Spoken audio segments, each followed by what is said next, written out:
Guys good morning. આશા રાખું છું કે તમે બધા ઠીક હશો અને નવો દિવસ થઈ ગયો છે અને ભાઈ નવો વ્લોગ આપણે બનાવી રહ્યા છીએ.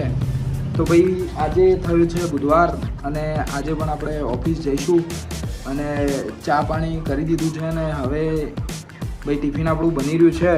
જોઈ શકો છો આ ટિફિન આપણું બની રહ્યું છે. ટિફિન બનશે, આપણે નહીં લઈશું અને એના પછી આપણે નીકળી જઈશું ઓફિસ જવા માટે.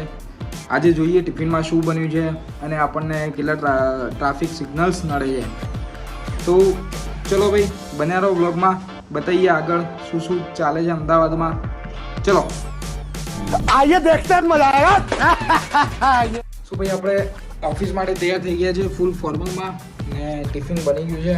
ટિફિનમાં શું શું બન્યું એ પછી બતાવું, પણ આપણું જે રેગ્યુલર વર્ક છે એટલે દાણા સમારવાનું એ આપણે કરીશું.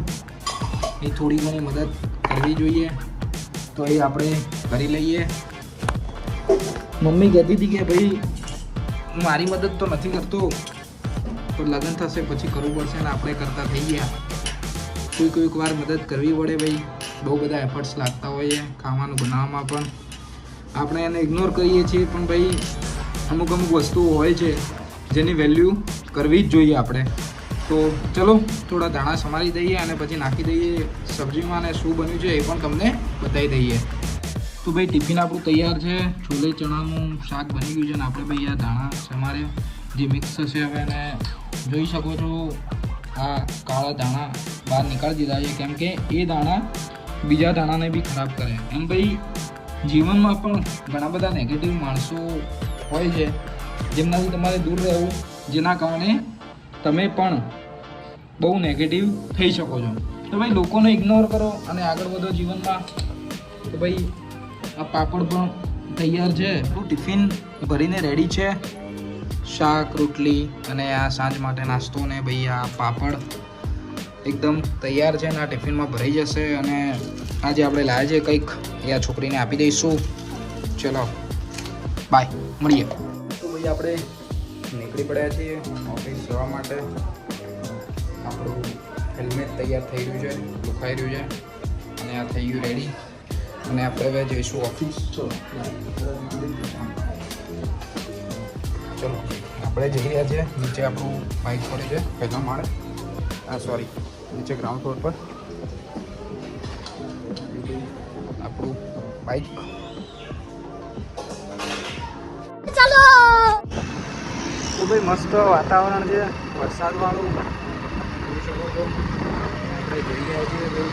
આ રસ્તો છે, રોડ ક્રોસ કરીને જઈશું એટલે પેલી બાજુ ભાઈ આપણી સીજી રોડ ઓફિસ છે. તો આપણે જઈ રહ્યા છીએ અને જોઈએ કેટલા સિગ્નલ્સ આપણને નડે છે આજે.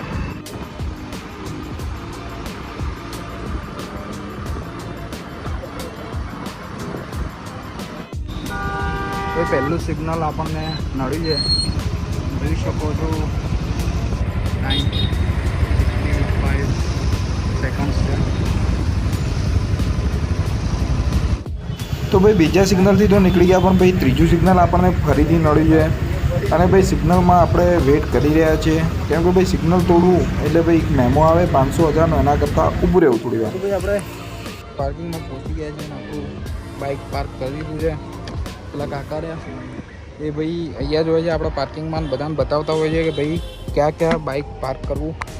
તો આપણે હેલ્મેટ તો ઉપર જ લઈ જઈશું આજે. જો ભાઈ ગાડીઓની બહુ મોટી સ્પેસ છે આપણા પાર્કિંગ માટે. તો ચલો આપણે જઈએ છીએ ઓફિસ, થોડું વોક કરી લઈએ. ચલો જોઈ શકો છો ભાઈ વ્યૂ.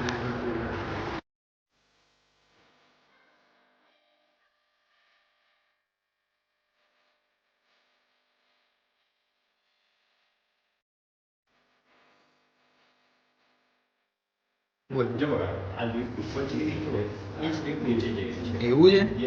નવી લિફ્ટ નહીં આવે? સરસ, વેરી ગુડ. આજનું જ્ઞાન પૂરું. ભાઈ પાર્થભાઈએ આપણને સરસ જ્ઞાન આપી દીધું છે. ઉપર આવશે જ નીચે જશે. બોલ, આ શ્યામ છે, આ નિશા છે, આ પાર્થ છે, જ્ઞાન આપી દીધું છે. તો ભાઈ આપણે લંચ કરીને વોક કરવા નીકળી ગયા છીએ. જોઈ શકો છો સીજી રોડનો વ્યૂ. તો ભાઈ આપણે લંચ કરીને નીકળી ગયા છીએ ને આ પાર્ક છે, પાર્કથી લંચ કરી નાખીએ. गजब बेइज्जती है. હવે છાશ પીવા જઈ રહ્યા છીએ ને આ ભાઈ સીજી રોડની સ્ટ્રીટ છે. અહીંયા એક બોયઝ પીજી છે, લક્ઝરિયસ બોયઝ પીજી. ચાલો ભાઈ આપણો ઓફિસનો ટાઈમ પૂરો થયો અને રાત્રે 8 વાગે આપણે નીકળી ચૂક્યા છીએ. જો તો ભાઈ પહેલું જ સિગ્નલ આપણને નડ્યું છે અને પૂરા 70 સેકન્ડ વેઇટ કરવાનું છે.